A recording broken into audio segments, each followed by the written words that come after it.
Chatfuel School is now in session. Welcome to our weekly class where the Chatfuel team and the top experts in the industry will cover the most important topics you need to know as a chatbot builder and marketer. I'm Andrew, Chatfuel's head of video production. I am Bojana, Chatfuel's content manager.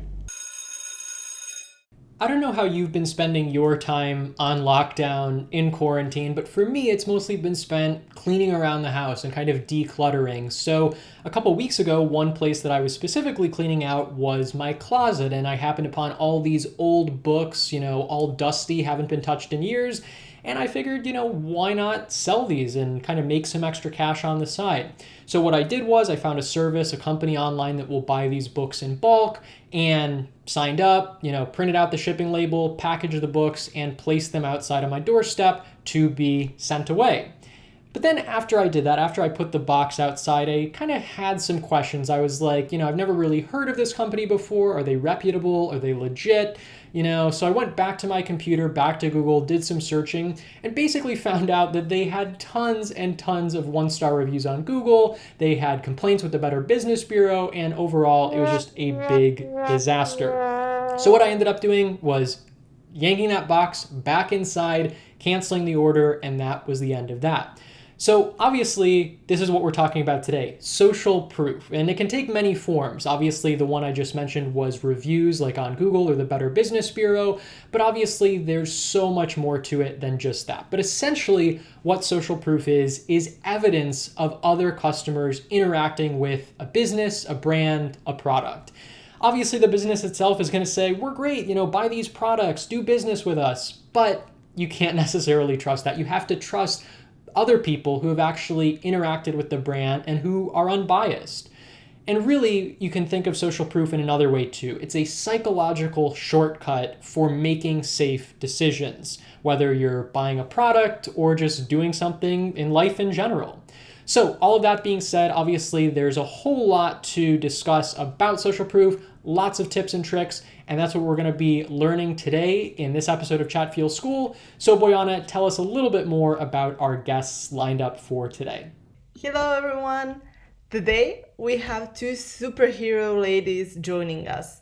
One owns a jewelry company that sells online in 80 stores at USA and Canada. And the other one is a globally recognized author of several best-selling books about e-com. And that's just a scratch surface. Andrew will tell you more about our first guest. All right, Bojana. So our first guest today is Jamila. She is the jewelry queen that we were just talking about. Basically, a decade ago, she started a jewelry company called Allura Boutique in the kitchen with her mom. How's that for a story? And it was really a business by accident because they were just doing this as a hobby, kind of watching YouTube videos, learning how to make their own jewelry. But then people started seeing how beautiful it was and they were like, hey, can we give you our credit cards and buy some of that? And the rest is history. As we mentioned now, they are a huge success across the United States and Canada. A fun fact too about Jamila, she is next door neighbors with her mom, and I guess that makes it really easy to collaborate and create jewelry together. So super cool. But when Jamila is not designing jewelry with her mom, she is a marketer. Specifically, she's the marketing manager at a company called Farah AI, which is basically a tool that e-commerce stores can use to help gain trust from customers. And in case you're wondering, on the whole topic of social proof, Farah has 4.9 out of 5 stars on the Shopify App Store, so they are good. Anyway, our first question for Jamila was basically, what are some of the best examples that she's seen in action of social proof? And the first thing she talked about was customer photo walls. Which for me, especially with jewelry and fashion, is super important because like this necklace, for example. Somebody who has like really large breasts, it'll look different on them than somebody who is like smaller chested like me. So having customer photos with different products, especially for like clothing and something, really helps to show people what the product looks like. So social proof in the form of customer photos is really great, especially customer reviews and testimonials. That's been super important. And then social proof in the form of like making it seem like your store is busy. So for example, on one page, like I run ads to this one page and it'll say like 139 people recently bought this product. And like that really helps other people to be like, oh my gosh, I want this product too. And it's like one of the most effective forms of social proof that Farrah uses. You can see how the pop-up that says 139 people recently bought this would make people more likely to buy. It's kind of like people being attracted to a busy restaurant rather than an empty one. It makes you want to go in and see what all the fuss is about. It's social proof, which taps into a sense of fear of missing out. Well, we covered what social proof looks like, but where's why? And here's why Jamila says it matters for e-com stores the most. We're running Facebook ads. So somebody looks at a Facebook ad and they're like, oh, I think that this is really cute. And then they go over to the website. But you have to keep in mind that when somebody looks at an ad on Facebook, it's like, they're like, can I trust this ad? I mean, they trust the Facebook platform, but can they trust your business? So once they go to your website and they see that lots of people have already purchased the product, or that the average rating for the product is like 4 stars or above, or there are other reviews for the product, then that helps people trust that if they give you their money, they're gonna get a product that they like. So that's why Farrah will help you earn the trust of your customers, because we allow you to show what other happy customers have to say about your product on your product page. Okay, so I really love all of this. When you think about it, it's just this beautiful cycle, kind of like a caterpillar turning into a butterfly.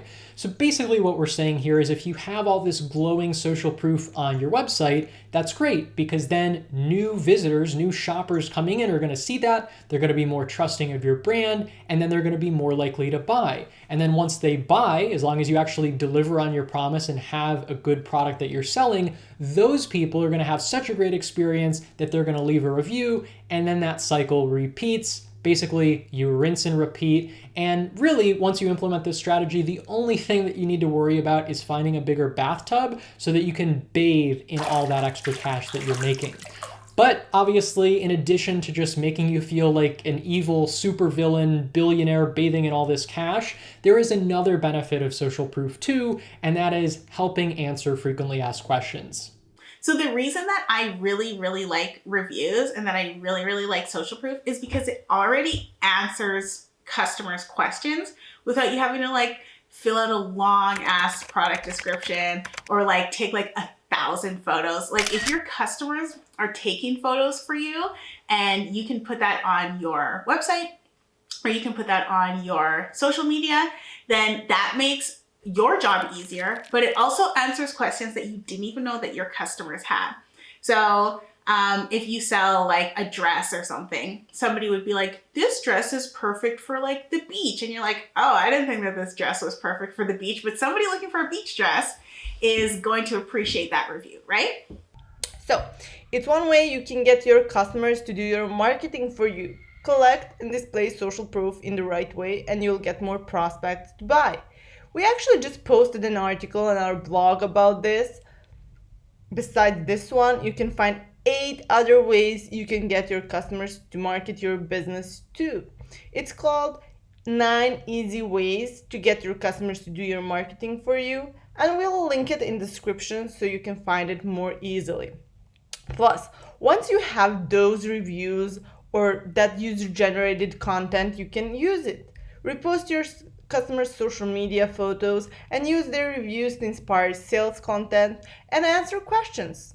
Now, to wrap up things with Jamila, what do you think? What are the trends in social proof and where things in this industry are headed? So, for example, something that's really useful and trending in social proof right now is making sure that the social proof that you show is relevant to your customer.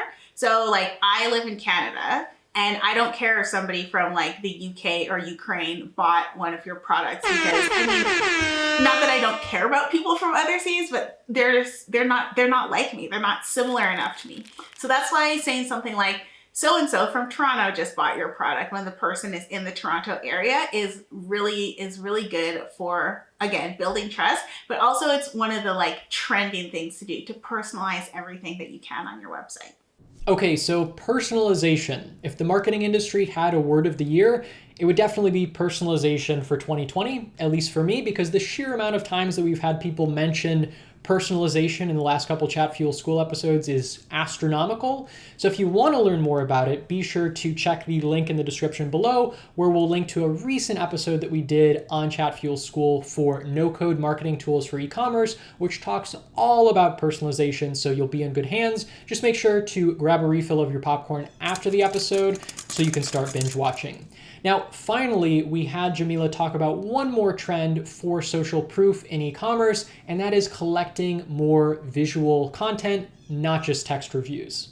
Getting those photo and video testimonials for social proof, that's really, really powerful, especially when you can share them to your social media, because people are really looking for like authentic social proof. They're looking for authentic forms of like testimonials instead of like super high quality testimonials. They want to see like somebody's phone video or something like that showing your product and how it works. So really capitalizing on personalization and highly visual types of reviews is like where the trend in social proof is going. A picture is worth 1,000 words, so capitalize on that with your social proof. Big thanks to Jamila for her energy and expertise on this topic. You can find her gorgeous handmade jewelry at alora.ca, and don't forget to look out for how she uses social proof on her site when you're there. And you can learn more about Fera at fera.ai, claim your free 30-day trial, and start selling more products. Before we chat with our next guest, here's a pretty funny video that shows how not to do social proof. We'll be back in 2 minutes.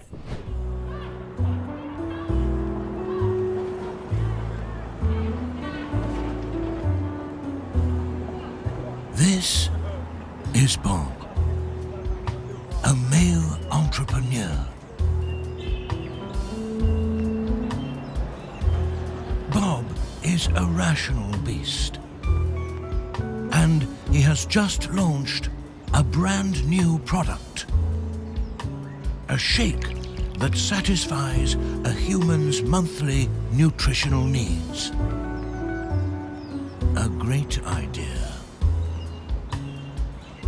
Here we see Bob trying to appear credible. A rather fancy marketing courting ritual in order to attract his first customers. Bob is ready, and he waits patiently. Maybe this one? No. Not much seems to work for Bob. The female entrepreneur has chosen a different approach. She is showing off customer behaviors. A simple yet effective courting strategy. An alluring display of social proof. Bob is yet to grasp the concept. Thus, he continues to wait and wait.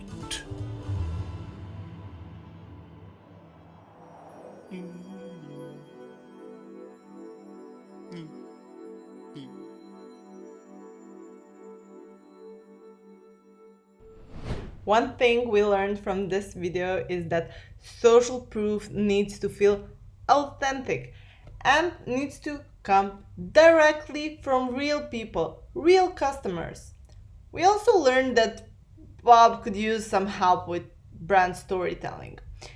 Good thing we have an upcoming Chatfuel School episode on this topic. You can go to the link in the description and get a reminder when it premieres. But we also have some resources about brand and brand storytelling on our blog. You can also find it in the description. Now, back to today's episode. The other guest we have with us today is Chloe Thomas. She's the best-selling e-com author we mentioned earlier. In addition to publishing 5 books about e-commerce, She's also a frequent keynote speaker and advises major clients like Trustpilot. She also recently launched a marketing podcast called Keep Optimizing, which is already a top 15 podcast in multiple countries. So, the first piece of advice Chloe shared is for e-com merchants who are just starting out. If you've just launched your store and want to build trust fast, use a strategy called homophily, which is all about the fact that we like to do business, we like to connect with people who are like us. And so you can build trust by showing how you're like your customers. So that might be putting the founders front and center on the homepage. It certainly means having a strong About Us page where you're talking about why you started the business and leveraging those bits of why you started the business which mirror why your customer would want to buy from you, and telling them a bit about yourselves. If you think most of your customers like cycling and you like cycling, then mention the fact you like cycling. So building up trust that way from very early stages on the website and in your communications, that's something which anyone can do to build trust, whether your business is 10 years old or your business is a year old. Okay, so like Chloe said, obviously you can use this strategy of homophily, which, love that word by the way. You can use that strategy on your website, like your About Us page, for example. Obviously, you can also do the same on social media. So for example, you could create some behind the scenes content, a behind the scenes look at your brand, and show your employees doing their favorite hobbies, like, I don't know, canoeing, bicycling, whatever the case. And then anyone who sees those photos and shares an interest in that hobby will trust your brand more. It will create that deeper connection, which really matters, right? You don't just want your brand having this transactional e-commerce relationship with customers. You want it to be deeper and more meaningful. And this is the exact reason why influencer marketing campaigns work so well, because these fans, these followers really know, like, and trust the influencer. And so as a result, then when it's time for that influencer to actually recommend a product, the campaigns do extremely well. And if you want to learn more about influencer marketing campaigns, by the way, use the link in the description below to watch our past episode on that. Now, next we wanted to hear from Chloe a little bit more about people who are just starting and launching a new e-commerce store, and basically tips for how they can implement social proof even before they have any customers. So here's her answer. Get your product in the hands of people who are your target market. You probably know some of them already. There's no harm in, if your sister's a perfect candidate for your product, get her to try it out and get her to do your review. If you feel a bit iffy about that, then say, I got my sister to try this out. She's a harsh critic of everything I ever do, but this is what she had to say. You can be honest about the fact it is a family member or it is a friend, but just that the fact that you've got someone else saying how they found your product is going to be super powerful. Likewise, if you can get some bloggers to talk about it, maybe by sending them a free one, that's something which you can do before you've had any sales at all. That strategy reminds me of performers like musicians. When they set up the guitar case or a violin case or their hat to collect tips, they don't start with empty hat or empty case. They always put some money of their own in first. That way, people who walk by will think, wow, other people thought this musician was so good to tip. And I'll tip them too. It's a real smart strategy. And it works. So, the larger takeaway there is, the more you can humanize your products and get people talking, the better. As long as you're doing it ethically and honestly, this strategy will pay off. That means always disclose when it's paid promotion and don't ever try to use fake reviews. Now, if you already have customers and are making sales, here's Chloe's tip for collecting more social proof, especially customers' photos of your product. How to get them to do this is quite challenging. If you are very lucky and you have very, very excited customers, then they will do it anyway.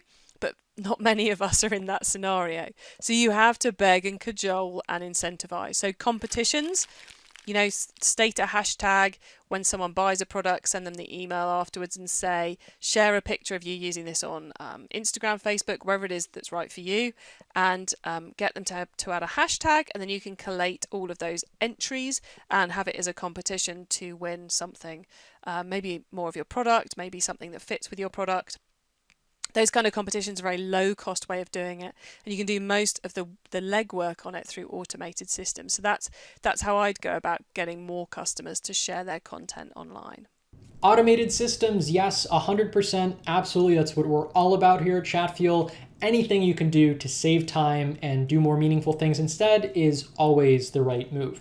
Now, obviously, Chloe just mentioned using incentives as a way to generate more customer photos of your products, which is a great tip, and contests as well. So if you need help running contests and using the right incentives, make sure to watch our recent Chatfuel School episode on how to successfully run contests and giveaways. You can find a link to that in the description below as usual. And another tip that she shared was using a hashtag when you run a contest or a giveaway. And that's a great tip because, like Jamila mentioned earlier, you can then ingest all of those photos, if you're using a hashtag, into something like a photo wall on your website, which will be extremely powerful. Now, our next question for Chloe was basically, what are some common mistakes that e-commerce businesses make when they're using social proof? And her answer was only using social proof on your product pages. Reviews have a really good role to play in helping people make their buying decisions when they're looking at your product page. But they have a secondary role to play, which is almost more important, which is helping people trust your business. So putting reviews on social media, in your marketing, in your homepage, they're all going to help convince people this is a business I can trust. There are stats from a Trustpilot case study of when they put a review on a remarketing ad that was on the Google platform, so going around various websites trying to bring people back, having a customer quote on that increase the click-through rate hugely by about 45%. So they have a role to play. So I think one of the biggest things people fail to do is to use that consumer-generated content about how great your product is everywhere, because it will have a positive impact across the board if you just use it. As any marketer knows, a 45 increase in click-through rates is huge. So that's one powerful strategy. It just shows the power of social proof. No matter where you use it in your sales funnel, it will work. Trust me. So thanks, Chloe, for sharing all this awesome advice on using social proof for e-com. You can listen to her Keep Optimizing podcast on Spotify and iTunes or wherever you listen to podcasts. Before we close today's episode with Andrew's 3 takeaways, here's a TikTok by Terrence McMahon about how Amazon used social proof and psychology to skyrocket its sales. It's really interesting, so take a look. We'll be back in 30 seconds. Amazon's doing this to you right now. Let's say you want studio lights. You go to Amazon, they show you studio lights. They start giving you cognitive biases. Amazon Choice, bestseller. That's called social proof. 15,000 reviews, more social proof. Contrast. Used to be 55, now it's 46. What else do they do? When you click on it, now it gets real interesting. They make it scarce, get it within 12 hours. They make it available, buy now. They put in novelty, upgraded. All the cognitive biases makes your brain super react, and guess what? That's why Amazon is number one. So long story short, Jeff Bezos kinda knows what he's doing. Anyway, as promised, here are our 3 takeaways from today's episode on how to secure social proof for your e-commerce business. Number 1, collect more reviews. Obviously, written reviews are super important and detailed. Had it not been for reading a written review, as I mentioned earlier, I probably would have got scammed by that book company. But thankfully, I didn't.